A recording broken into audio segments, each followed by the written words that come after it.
I spent $2 on these boots and now I'm stuck with them. Welcome to Watch Mojo, and today we're counting down our picks for the craziest conspiracy theories that will make you completely reevaluate your favorite cartoons. What do we do?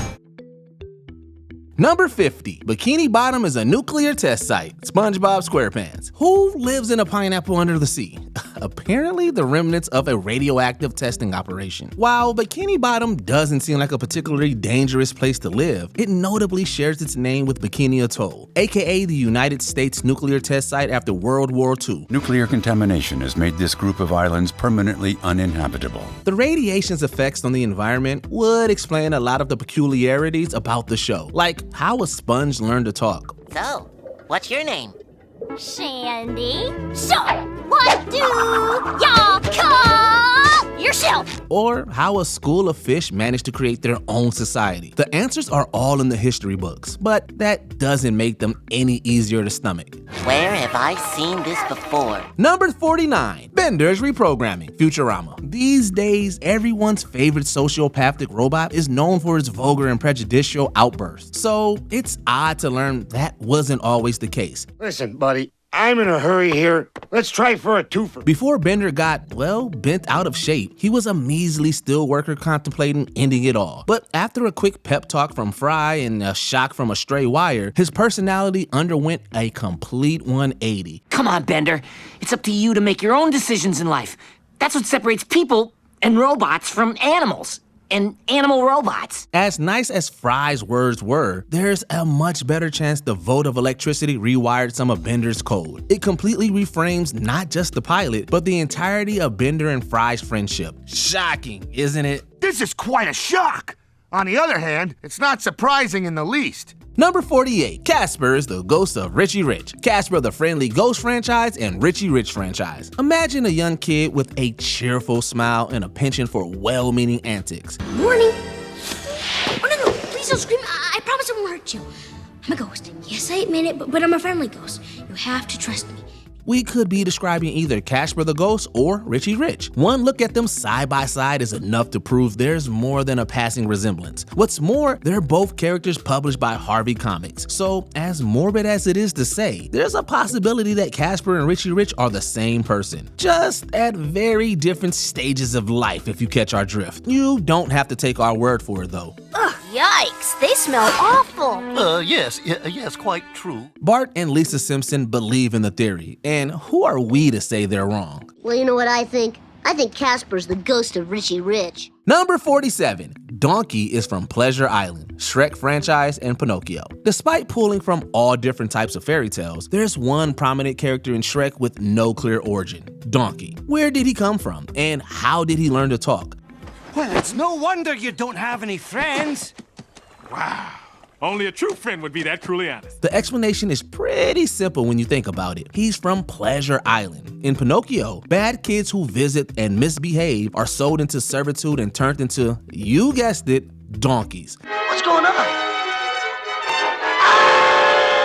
Pinocchio himself also appears in Shrek, and in the very same scene, Donkey's introduced too. Maybe because they're coming from the same tale? If this version of Donkey's origin story is even partly true, it's amazing he's still so cheerful. We can stay up late, swapping manly stories, and in the morning, I'm making waffles. Number 46, Miss Frizzle's class grew up to be the Planeteers, the Magic School Bus, and Captain Planet and the Planeteers. Seatbelts, everyone! Please let this be a normal field trip. Full disclosure, there isn't any fancy lore, hidden details, or behind-the-scenes drama to explain this one. The only evidence we have is our eyes, and quite frankly, it's still pretty convincing. Oh yeah, prove it. Stop the bus. Arnold and Wheeler are basically twins. The same goes for Wanda, Lee, and Guy, and D.A. and Linka. Need we mention Carlos and Mati? There's a chance all the similarities are just a coincidence. But it would have to be one gigantic, massive, planet-sized coincidence. Plus, whether intentional or not, it just makes sense that Miss Frizzle's unorthodox teaching style inspired the heroes of tomorrow. As I always say, class, you're out of this world. Number 45. Cuzco wasn't the first person turned into an animal. The Emperor's new groove. Turning into a llama isn't exactly Cuzco's idea of a good time. My face, good. beautiful, beautiful face. Okay, I'm an okay. llama. Wait. Llama face. But if this crackpot theory has any basis, at least he isn't alone. Think about it. Yzma's got a lot of potions around her off. Who's to say she doesn't have a few spares too? Say ones that turn her enemies into other kinds of animals? It's brilliant, brilliant, brilliant, I tell you. Genius, I say. Kuzco's adventures almost prove as much. He seemingly can't understand squirrel talk, but when he finds a bug in a spider's web, he hears it whimper in English clear as day.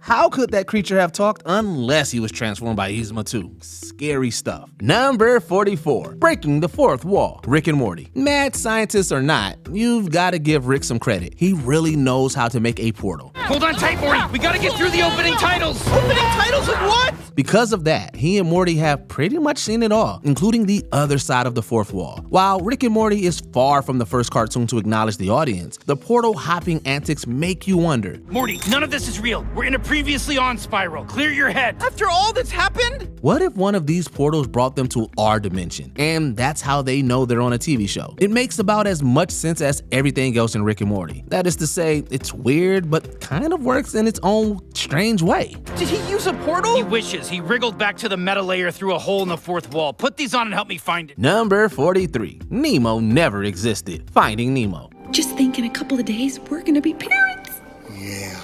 Bring out a box of tissues. This theory is tragedy on top of tragedy. To set the scene, Finding Nemo follows single dad Marlin as he sets out to, well, find Nemo. I gotta find my son Nemo! Nemo? Hey, he's that fish, you know, the one we've been talking about, the one that's been fighting the whole ocean. But what if Nemo was never born? The fatal barracuda attack that opens the film might be just that, completely fatal. From there, Marlin slowly tackles the 5 stages of grief, eventually accepting that he needs to let go of his son, or rather, the memory of him. It adds a dark spin to what is already an incredibly fraught tale. But at least no one can see you cry under the sea. I don't want to forget. I'm sorry, Dory, but I do. Number 42. It's all in Garfield's head. Garfield franchise. Most of the time, Garfield is made up of fun, lighthearted tales involving lasagna, Mondays, and punchlines galore. However, in a particularly traumatizing comic strip, Garfield wakes up in an abandoned building. You were having a nightmare, Garfield. That's what it was, a nightmare. John isn't there, and neither is Odie. He's all alone, and he's probably starving. Then, in the blink of an eye, Garfield's family reappears like nothing happened. Yeah, when the going gets tough, the great ones party. The strip ends with an ominous quote about the power of one's imagination, potentially implying that everything Garfield has been through was made up. It's so traumatic, it puts the entire Garfield canon into question. Who knew a grumpy orange cat could be so depressing? Golly, this is without a doubt my all-time crummiest moment. Number 41, the Disney family tree. Frozen franchise, Tangled franchise, The Little Mermaid, and Tarzan. Buckle up, there's a lot to go over. In Frozen, Flynn and Rapunzel make a cameo attending Elsa's coronation. For the first time in forever, I'm dreaming of. What if that was more than a friendly gesture? A theory once apparently confirmed by co-director-writer Jennifer Lee was that Elsa and Anna's parents died at sea going to a wedding, though the sequel discounts that. Still, considering that version of events, it could have been the Tangled couple's nuptials. There's more though. The ship that Anna and Elsa's parents were on, that could be the one Ariel explores at the start of The Little Mermaid. There it is. Isn't it fantastic? And since the parents' bodies were never found, rumor has it they washed ashore and gave birth to a baby boy, Tarzan. Talk about being part of your world. Wandering free, wish I could be part of that world. Number 40, Dexter's family are cloned. Dexter's laboratory. The most unbelievable part of Dexter's childhood isn't his out-of-this-world experiments. It's that his parents never catch him in the act. Especially considering Dee Dee isn't exactly stealthy. Okay, thank you, dear. But I want to press the button. It's all completely far-fetched. In fact, It's so far-fetched that some have begun to wonder if Dexter's parents are actually experiments too. The show's closing theme song alludes to Dee Dee making one of Dexter's inventions go boom. But Dee Dee blows his experiments to smithereens. That's a bit specific, don't you think? What if Dee Dee's curiosity cost her family their lives, and blaming himself, Dexter created exact copies of them? He's made clones before, and it would explain why his family is unfazed by just about everything. Number 39, Wolverine's Yellow Suit, X-Men the Animated Series. When you think of the cuddliest members of the X-Men, Logan with his animanium claws probably isn't topping the list. But this one detail completely reframes all of Wolverine's actions. Still don't know me real well, do you, North Star? As the comic tidbit explains, when Logan storms into a fight, his classic blue and yellow suit isn't just a bold style choice. He intentionally wears bright colors in order to stand out more on the battlefield. The more focus there is on him, the less of a chance one of his teammates gets hurt. Nice uniform, pal. It's a silent bit of character insight that makes you realize, even when he claims otherwise, that Wolverine has always been a team player. Number 38, Calhoun killed her fiance, Wreck-It Ralph. For the most part, cybugs become what they eat, literally. However, that leads to a whole lot of grim implications, particularly for Sergeant Calhoun. It's not her fault. She's programmed with the most tragic backstory ever. The one day she didn't do a perimeter check. Her wedding day. Her entire character motivation hinges upon the fact that her fiance was devoured by a bug at their wedding. In return, she understandably shot the critter to bits. But if Turbo's future transformation is any indication, being eaten by a cybug isn't fatal. Sure, you grow a few extra legs, but you maintain your own free will. All that points to the idea that Calhoun is the only one responsible for her current single status. No wonder she's full of so much rage. You die outside your game, you don't regenerate. Number 37, Frankie is imaginary, Foster's home for imaginary friends. Anyone with eyes can tell Frankie and Madam Foster look alike in ways that go far beyond mere familial resemblance. But maybe that was intentional. Hello? Grandma? What? You're where? Madam Foster did always wish she was young enough to continue taking care of the home. And lo and behold, Frankie does just that, all the while sporting an outfit extremely reminiscent of her grandmother. They take care of a foster home for imaginary friends, so it's not too out there to assume that Madam Foster lives there too. I haven't seen an imagination as pure as that since, well, me! Oh, but yeah. For what it's worth, series creator Craig McCracken has publicly refuted this claim. But the evidence is pretty damning either way. And, the internet knows better than the creator, of course. Number 36, Kristoff is wearing Sven's dead mom, Frozen. How did a boy and a reindeer become friends? Some eager Disney fans sought to answer that. But unfortunately, what they found wasn't merry or bright. Get ready to jump, Sven! You don't tell him what to do. Hey! I do! As audience learned, Kristoff was raised in the woods by trolls. There would have been slim pickings for fashion, and coats are practically a must-have to protect any child from the cold. Since current day, Kristoff wears a jacket made of reindeer clippings. The natural conclusion is that he and his fixer-upper parents took it from Sven's mother. Pull us out, Sven.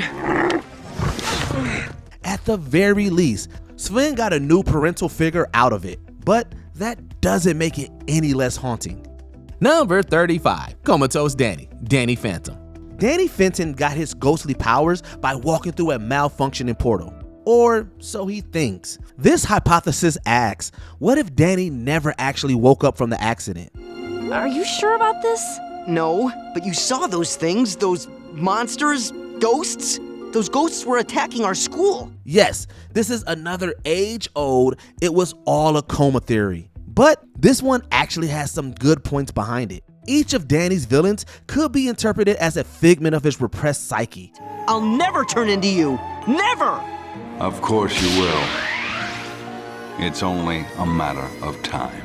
None more so than his parents, whose quest to capture ghosts could be seen as a metaphor for keeping Danny on life support. Need more convincing? How about the fact that Danny is literally half human, half ghost?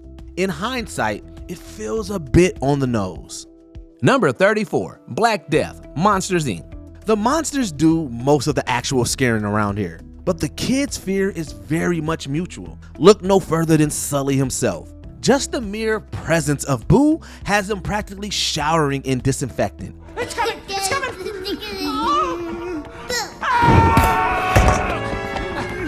It begs the question, what do these burly monsters have to be so afraid of?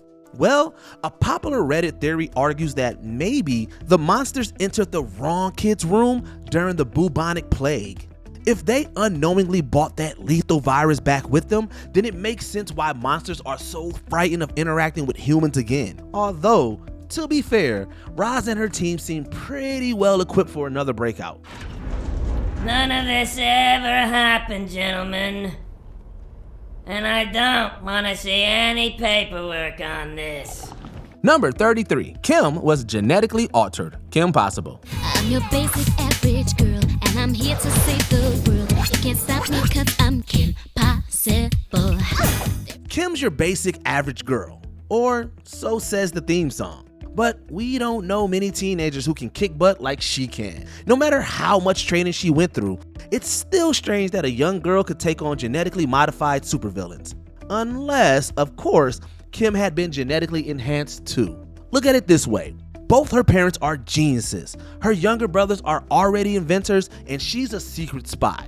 I had no idea how major your job is. I mean, it's brain surgery. There's gotta be something in the water at their house, that's all we're saying. At the very least, Kim's frequent exposure to all of Shigo's energy blasts can't help matters either. Number 32, Simba causes the drought, The Lion King. Look, as much as we'd like to blame Scar for Pride Rock's decline, not even he can control the weather. But if this theory is to be believed, Simba can. He sees firsthand that the past kings of Pride Rock take the form of clouds in the sky, aka the rainwater that feeds the valley. Somebody once told me that the great kings of the past are up there, watching over us. It perfectly ties into the movie's message about lineage and the circle of life. Since Simba is the rightful heir, the former kings follow him on his journey with Timon and Pumbaa. Later, once Simba returns to Pride Rock to reclaim his crown, the rain follows him. Coincidence? We think not. Number 31. The Powerpuff Girls are one person, the Powerpuff Girls. Meet Brenda. She's your typical superhero girl. The only issue? Her brother ridicules her constantly, and eventually it becomes too much to endure. Brenda fractures into 3 different versions of herself: Blossom, who she wants to be, Bubbles, her innocent side, and Buttercup, who represents her mean streak. Thus, the Powerpuff Girls were born! The older brother becomes Mojo Jojo. That's the gist of this widely circulated Brenda theory, a fan idea so widespread they even gave the rumored girl a name. While Brenda herself hasn't ever appeared in canon, we can't deny that the girls do act like 3 sides of the same coin. And he's only interested in good and goodness. Good. Maybe they were actually made with sugar, spice, and a brother who wasn't nice. Number 30, the Cars overthrew mankind. Cars. There's no tinfoil hats here. Instead, this suspicion came straight from the Cars creative director himself, Jay Ward. While he clarifies that none of his ideas are Pixar approved, he still personally addressed a few long-standing questions about the film. Like, why do the cars have doors if there's no people to use them? Will you stop that? Stop what? That driving backwards stuff, it's creeping me out. You're gonna wreck or something. His answer is pretty cut and dry. They were for humans. But one day, the cars didn't need people anymore, so they got rid of them. Ward likened it to the current evolution of real-life self-driving vehicles. If they ever gain sentience, we may be looking at an all-too-real live-action remake of Cars. 40 years ago, that interstate down there didn't exist. Really? Yeah. Back then, cars came across the country a whole different way. Number 29. All the Simpsons are geniuses. The Simpsons. It's no small secret that this family is better known for their hijinks than their brains. But as much as it may pain Lisa to admit, she isn't the only bright member of The Simpsons. In fact, she may not even be the smartest. An episode in season 12 confirms that. Were it not for a crown in Homer's brain, he'd be a bona fide genius. I was working on a flat tax proposal and I accidentally proved there's no God. Apparently, he passed that on to kids too. All of them. Case in point, Bart crafts some pretty intricate pranks, and Maggie canonically has a higher IQ than Lisa. For all the trouble the Simpsons get into, it's clear that they're a whole lot wiser than they let on. It's just that I used to be the smart one. Now I don't know who I am. Number 28. Syndrome is Mr. Incredible's son, The Incredibles. What the?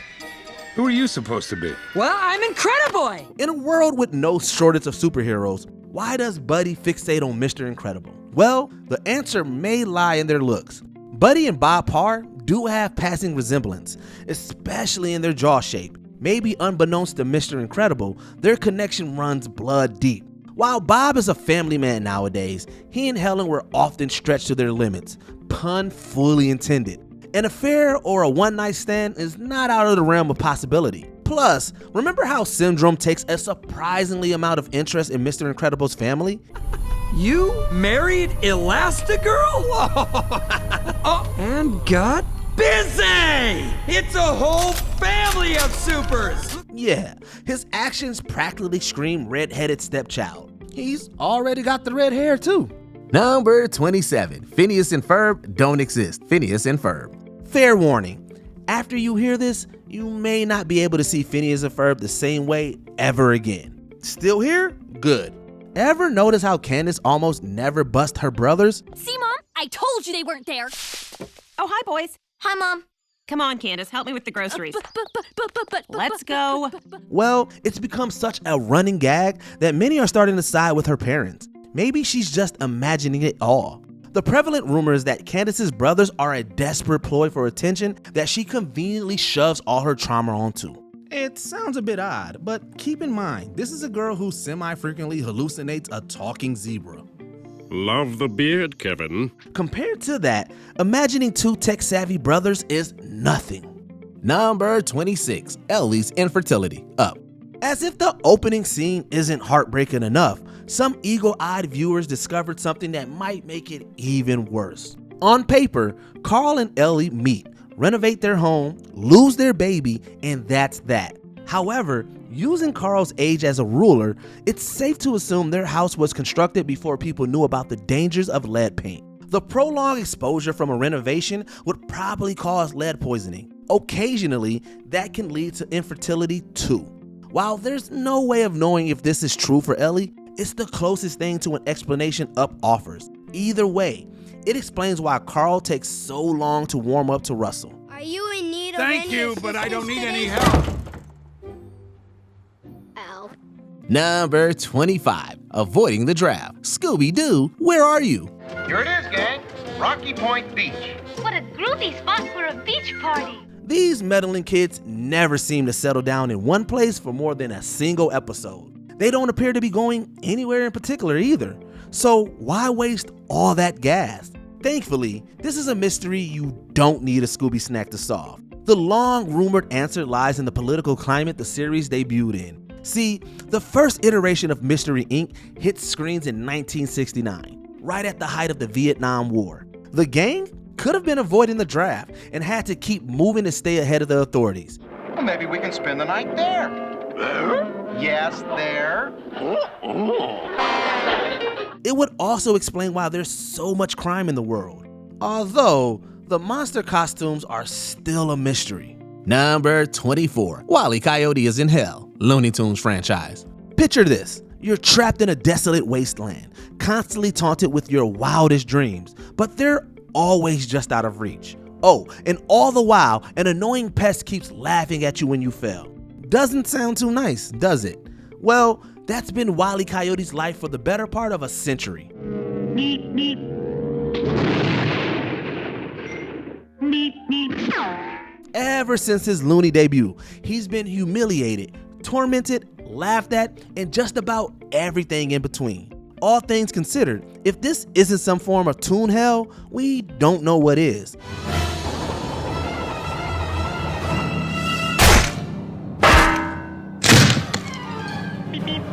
At this point, the only question remaining is what Wile E did to deserve this.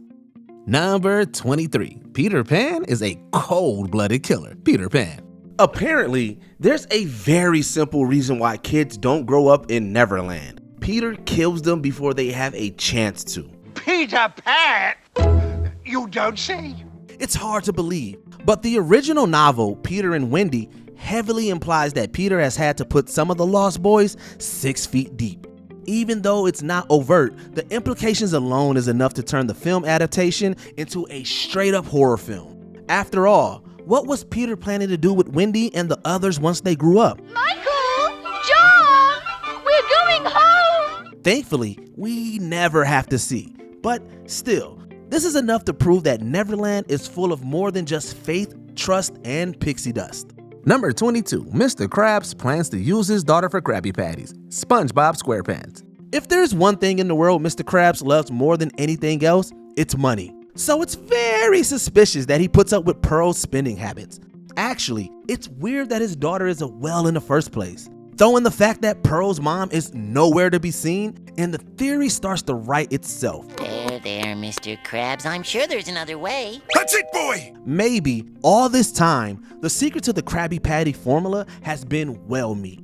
Their carcasses leave enough behind to feed entire ecosystems. And in Mr. Krabs' case, he has a second serving ready to go whenever he runs out. SpongeBob! They're on to us, Mr. Krabs! Yeah, remind us to never eat at the Krusty Krab ever again. Number 21. Allegory for substance use disorder. Snow White and the Seven Dwarfs. Sleepy, happy, Doc. Dopey, sneezy, bashful, and grumpy. They're the Seven Dwarfs. But as it turns out, each of those emotions also represent a different stage of cocaine misuse and withdrawal. There's dirty work afoot. That's right. There's a lot of compelling evidence to suggest that Snow White is a thinly veiled analogy for drug use. It's not just with the dwarves either. Little things like the setting and character designs all lend credence to this idea. Heck, the main character's name is Snow White. Classic fairy tale or not, once you see the signs, you'll never be able to unsee them. As they say, one bad apple and all that. Don't let the wish grow cold. Oh, I feel strange. Number 20. Economic depression. Scooby-Doo, where are you? He wanted to scare us off so he could pick up the land cheap. And I'd have done it too, if you kids hadn't come along. Perhaps it wasn't just the monsters that Mystery Incorporated had to be afraid of.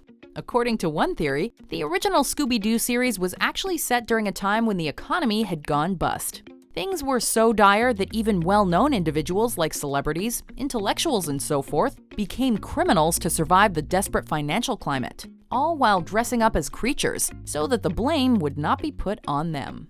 Does this seaweed help remind you of that picture on Widow Cutler's wall? Huh? Captain Cutler! It might sound like a stretch, but you gotta admit there were a lot of abandoned buildings and downtrodden areas on that show. Sign of the times? Well, the tracks clearly lead into that old mill. Number 19. Claw is Gadget. Inspector Gadget. Inspector Gadget. Inspector Gadget. This fan theory is a shot to the heart of this lighthearted cartoon about everyone's favorite robotic detective. The theory in question states that Dr. Claw is actually the real, or at least the original Inspector Gadget, who supposedly died via an explosion. His genius niece Penny then created a robotic replica out of grief. It's time to throw in the sponge. This would explain why Gadget pretty much always escapes from the villain's clutches unscathed. These robots are useless. They're weak and feeble like you. He wouldn't want to actually harm his own niece and only wants to destroy his mechanical replacement. It also explains why we never actually see Dr. Claw's face. My plan was foolproof, but not gadget-proof. Number 18. Bill Dauterive as Bobby Hill's father, King of the Hill. Do you take Luann to be your lawful wedded wife, to have and to hold, to love and to cherish till death do you part?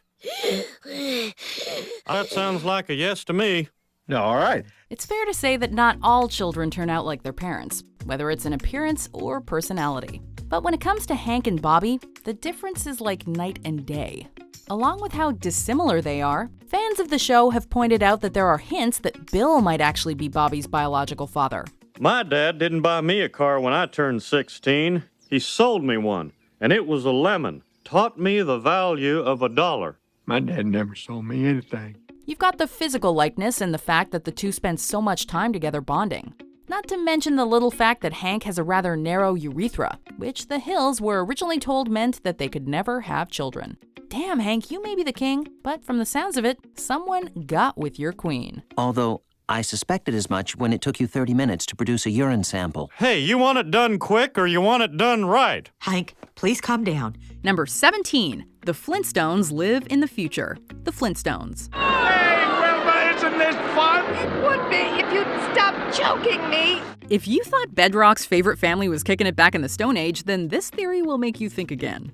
Evidence for this one comes from the 1978 TV movie The Jetsons Meet the Flintstones, where a malfunction with a time machine leads two of animation's most beloved families to share the screen. I think Daddy's got a new favorite now, Mom. Playing horsey-back. How does this support the theory? Well, the time machine was created by Elroy Jetson to bring his family to the future. That is, further in time than the future in which they already live. But what if the machine actually worked?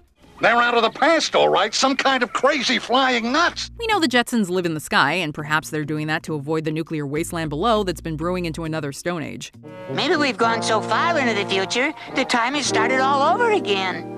I wonder if they know any other words. That means the Flintstones is actually set in a post-apocalyptic future instead of thousands of years in the past. Number 16. Nazi propaganda. The Tom and Jerry franchise.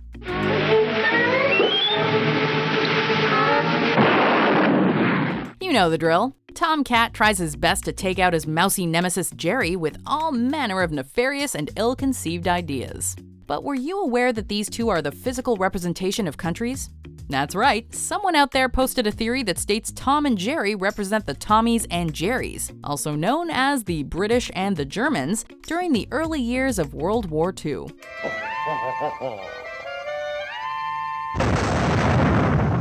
So if you put that into context, we've been watching Nazi Germany outdo the Brits with their superior intelligence all these years.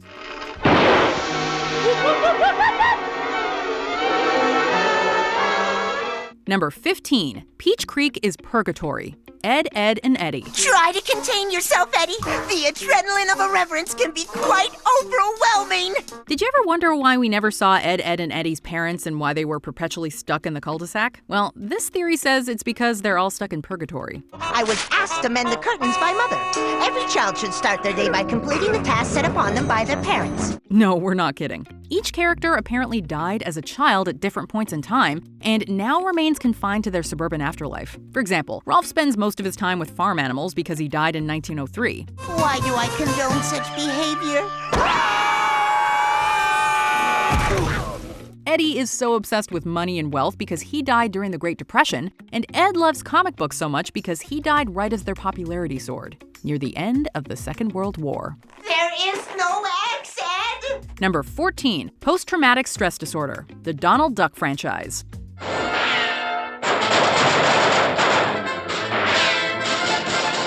It's no secret that Donald doesn't exactly have the best temperament, and that he goes on the odd rant every now and again.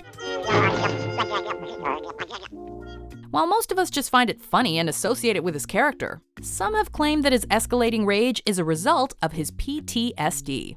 How did he get such a thing? Well, as a Second World War paratrooper, poor old Donald was used for plenty of military propaganda back in the day, with one cartoon showing him fighting against the Japanese by himself.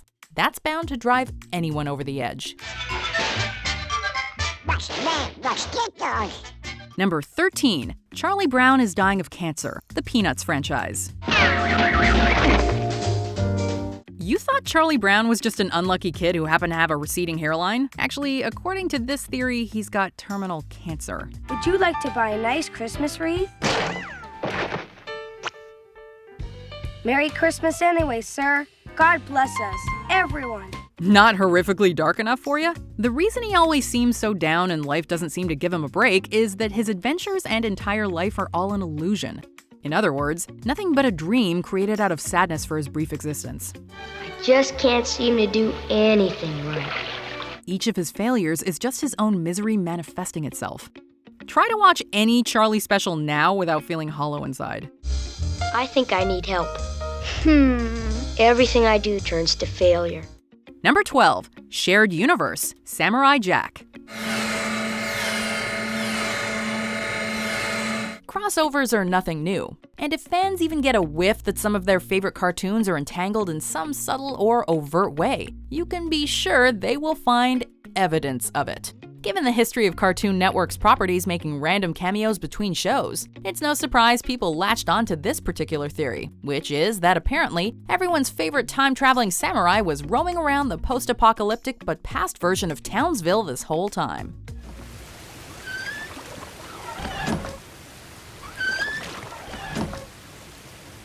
Given the identical landmarks seen throughout some episodes, the idea certainly has some merit. Meanwhile, there are others who insist that Jack and Professor Utonium are the same person. You just let your Professor Wessie take care of this. Aw man, time travel makes our heads spin. Number 11, Wall-E doomed the Earth. Wall-E. Wall-E's a lovesick robot that travels the stars to be with the one he loves and has a voice that just makes you want to pinch his metallic cheeks. Eve.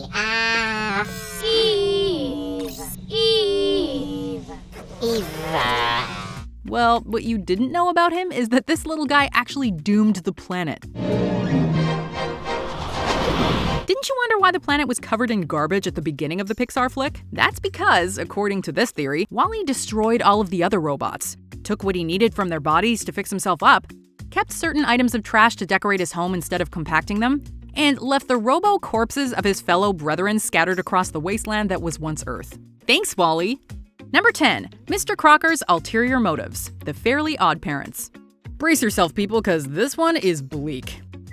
Can we please let people go to sleep now? Some fans theorize that Cosmo and Wanda could actually be metaphors for antidepressants. Well, this theory takes things a step further by stating that they are delusions of Timmy Turner's actual deceased godparents. We're his closest friends. He imagines them watching over him and granting his wishes, all in a bid to keep himself happy. Since his real parents don't care about him, he has one heck of a volatile babysitter, and Mr. Crocker's scheme to capture his fairy godparents is in reality just him making sexual advances on Timmy. I already paid $400 to rent this ice cream truck in this stupid costume! Yeesh.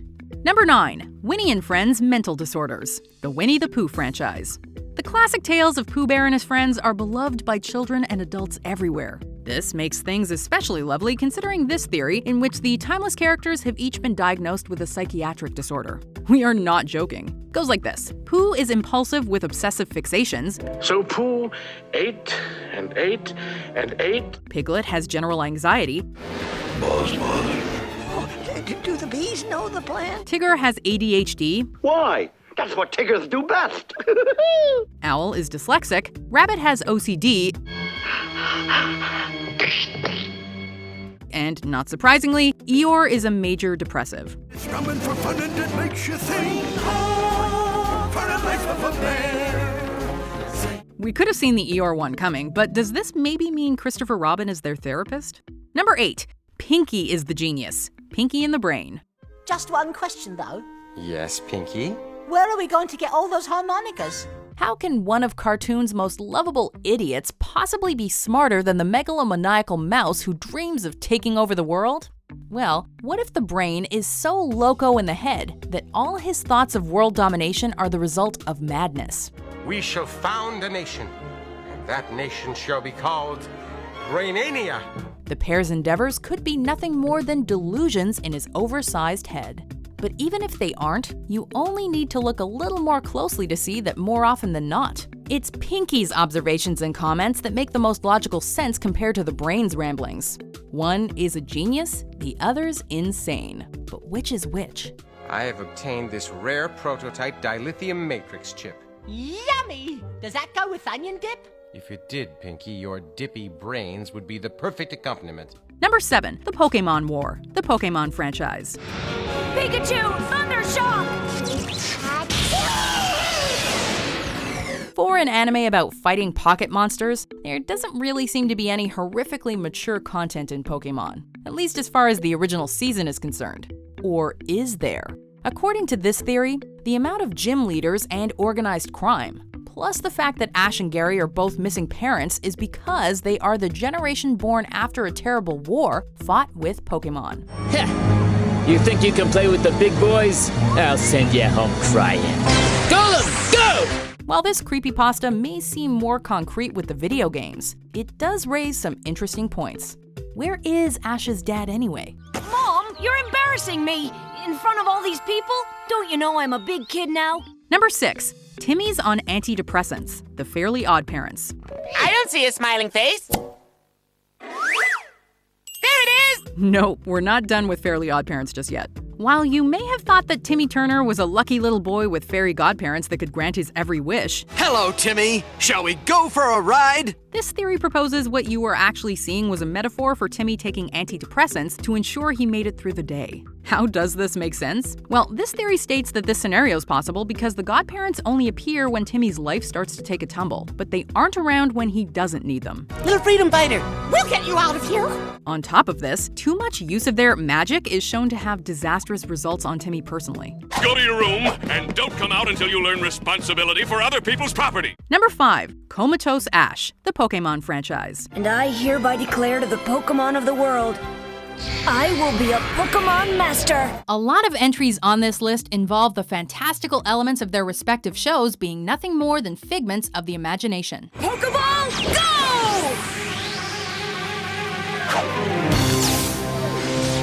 I did it! Well, this one deals with an entire world being made up in the mind of a comatose Ash Ketchum. You really saved us, Ash. No way. We did it together. One theorist makes the point that the tone of Pokémon became much lighter after Ash was struck by lightning in an earlier episode. Ever since then, Team Rocket became much less menacing, and the 10-year-old can somehow traverse freely in the world without consequence. The fact that there are multiple Nurse Joys and Officer Jennys, plus countless other examples, seems to support the idea that his dream to become a Pokémon master may actually just be a dream after all.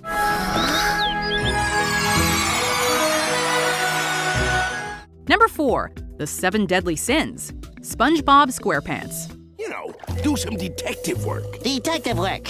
I'm going undercover. Who would have guessed that Bikini Bottom's most iconic residence would actually represent something as dark as the 7 sins? It's not all that crazy when you think about it. SpongeBob has a lust for life, while Pearl is obsessed with males. Mr. Krabs is the greediest thing under the sea. Sandy takes great pride in her work. Patrick bests everyone when it comes to sloth. Both Gary and Mrs. Puff have been shown to be quite gluttonous. Plankton is obviously envious of the Krusty Krab's success. And Squidward, well, we all know how wrathful SpongeBob makes him. Turns out this show attracts weird theories, since there's another one that suggests these 7 represent narcotics. All right, pal. Make with a relaxing foot massage pronto. Sorry, your hour's up. Number 3, all in Angelica's imagination, Rugrats. I'm just gonna say it, Drew. She's the most beautiful little girl I've ever seen. No question about it, little brother. In this fan theory, it turns out all those adorable babies on Rugrats were nothing more than projections of a 3-year-old's psychological breakdown. We all thought Angelica was just moody because of her age and spoiled upbringing, but here it's said that her attitude is actually due to the traumatic events of the Rugrats' deaths. Yeah, when it happens to you guys, maybe that's what you should do. Happens to us! Yep, apparently Chucky died with his mother in a crash, which is why his father is always overly worried about him, and Tommy was stillborn, which is why Uncle Stu is constantly making toys, i.e. for the son he never had. Could be. As for the DeVille twins, they were just a projection of an aborted baby, so Angelica projected them as identical twins since the gender remained unknown. Number 2, there are no monsters. Courage the Cowardly Dog. Return the slide. What's your offer? The Despite his timid nature in the face of the supernatural horrors going on in the middle of nowhere, Courage never fails to protect his owners from the many monsters and psychopaths that seem to come their way. This would all be fine and dandy, except what if they're not all as scary as he thinks they are? Booga booga booga!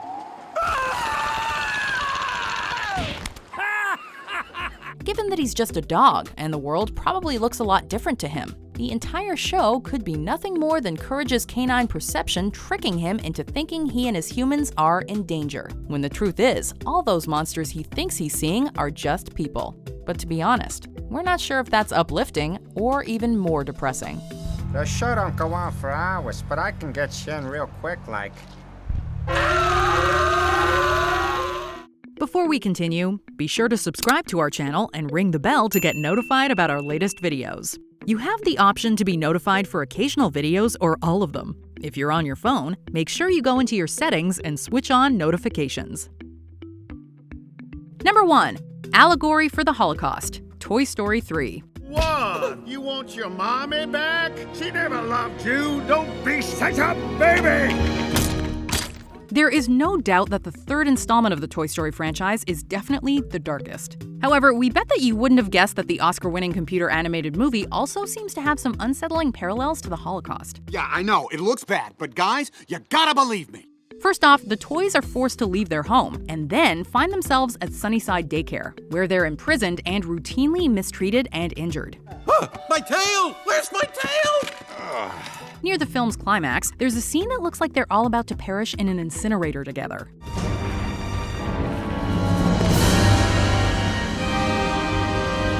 If you replace a few of those key characters and locations with some of the victims and perpetrators of World War II, there's definitely a disturbing similarity. But if you break our rules, step out of line, try to check out early, well, you're just hurting yourself. Have any of these theories made you rethink your childhood? Let us know in the comments down below. And you must be Garfield. How do you know my name? Did you enjoy this video? Check out these other clips from WatchMojo, and be sure to subscribe and ring the bell to be notified about our latest videos.